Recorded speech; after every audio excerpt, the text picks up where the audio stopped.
Prime Minister Dahal has alleged of conspiracies against the government and the current coalition. Also in this edition of Kantipur News, we have updates about a writ against the Human Body Organ Transplantation Regulation and Prohibition Act and the ACC Under-19 Asia Cup. Good evening, I'm Prarambha Dahal. Let's begin with the main stories. Prime Minister Dahal speaks of official information on recruitment of 200 Nepali nationals in the Russian military, claims process to release Bipin Joshi from Hamas at its final stage. Share market that saw an unnatural surge and closed 3 hours early yesterday sees a dip today.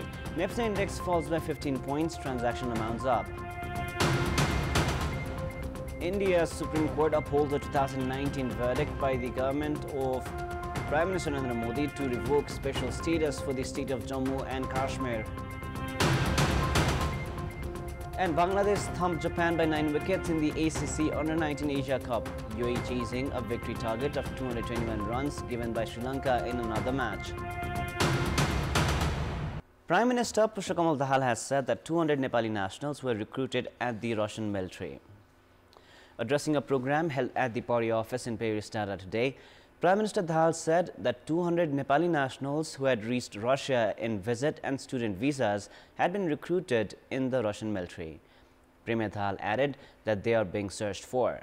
He said that a few Nepali nationals were being held by Ukraine while some others were in the Ukraine security forces.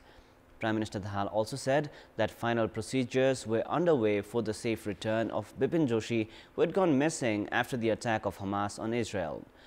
In a separate context, Prime Minister Dahal said that conspiracies were in progress to split the coalition and topple the government. However, he expressed his belief that such efforts would not make any changes. Claiming the coalition would last for the entire term, Prime Minister Dahal said that the one-year term would be assessed and added that time had come for formulation of a new strategy for the next 1 year.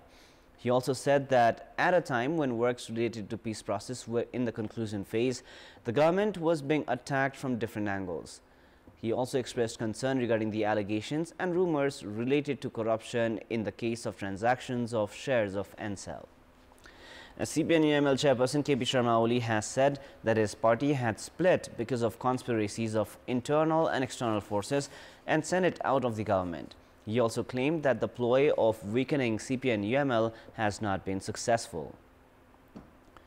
Addressing an assembly at Sindhupal Chowk under the party's Mid-Hilly Highway-focused campaign, Oli said that CPN-UML was an entity that prioritized issues of public concern and added that the party should be in the government to ensure sustainable development in the country.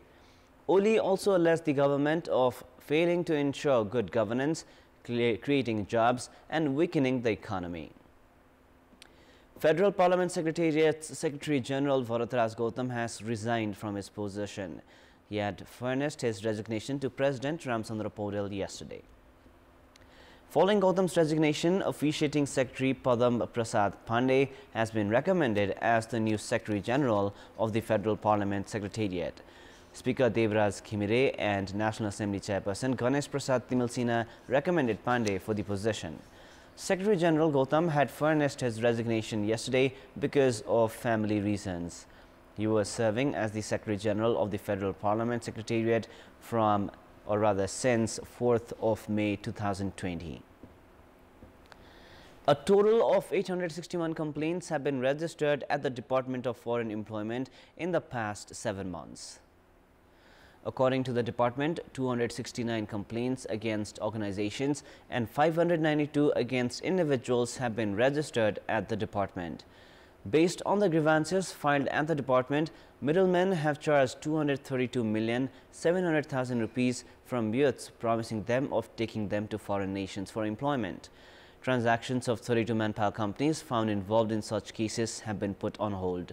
Meanwhile, 16 entities have been suspended, while 2 have been entirely scrapped. The Public Procurement Monitoring Office under the Office of the Prime Minister and the Council of Ministers has blacklisted 12 construction companies at the same time.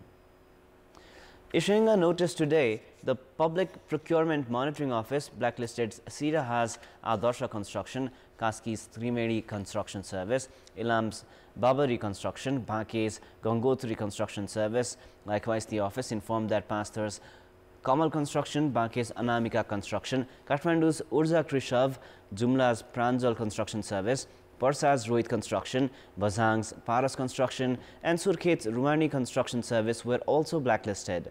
The construction companies were blacklisted after they failed to complete projects as per agreement and embezzled amounts provided by the government. The blacklisted construction companies will not be able to take part in public constructions for at least 6 months to 3 years. The share market that closed down 3 hours ahead of normal hours yesterday due to a positive circuit break has gone down by 15 points today. Transactions, however, still remained very high. 14,600,000 shares worth 4,840,000,000 rupees were transacted today. Share investors have remained active with trading considering the lenient approach taken by the central bank towards the share market following a review of the monetary policy. However, share market experts have viewed today's slump as a correction to yesterday's dramatic increase in the NIFTY index. The first review of the monetary policy has maintained the risk of margin lending at 125 from previous 150. It is now time for our segment Public Pulse, where you text us with your opinion. Public Pulse. The question is, what could be the reason for the delay in the formation of laws related to federalism? Your options are A. Centralized mindset, B. Complications in sharing of rights, and C. Not adequate pressure. The voting is on. Type NEWS, select your option A, B or C and send it to 34001 to share your opinion with us. Public life is growing difficult in Jumla because of the dip in mercury. The temperature has begun dropping to negative figure from the third week of November. The field office of the Department of Hydrology and Meteorology has said that the temperature of Jumla had read minus 4.7 degrees Monday night. Firewood is burned to stay warm in Jumla, which does not have access to reliable electricity. Temperature drops down to minus 7 degrees in Jumla. Water has begun freezing at taps as well. Students are finding it difficult to reach their schools. The local academic institutions are shut for 2 months because of extreme cold in Jumla. With the claim that only family members and relatives being able to donate organs was against the constitution, a writ has been filed at the Supreme Court. Khembahadur Santyal, David Chaudhary and Osnik Paudel, among others, have filed a writ demanding scrapping of the existing legal provision. The writ has claimed that the provision, which allows only a certain relatives to donate organs, was against the fundamental rights assured by the Constitution of Nepal. They have demanded scrapping of the provisions of the Human Body Organ Transplantation Regulation and Prohibition Act 1998. On the day of Bala Chaturdasi, devotees thronged the Pashupatinath temple and surrounding areas since the wee hours this morning to observe the age-old festival. The festival of Bala Chaturdasi is considered significant for the salvation journey of the deceased members of the family. On this day, devotees spread satbiz, which is a mixture of 7 types of grains in the surrounding forests of Pashupati area, including Kailas Jana and Shleshmantak forest. There is also a customary practice of staying awake a night before Bala Chaturdasi as devotees light lamps and chant prayers. It is believed that the satbiz, or the grains scattered in this world, will take the form of plants in the world of the ancestors and the deceased.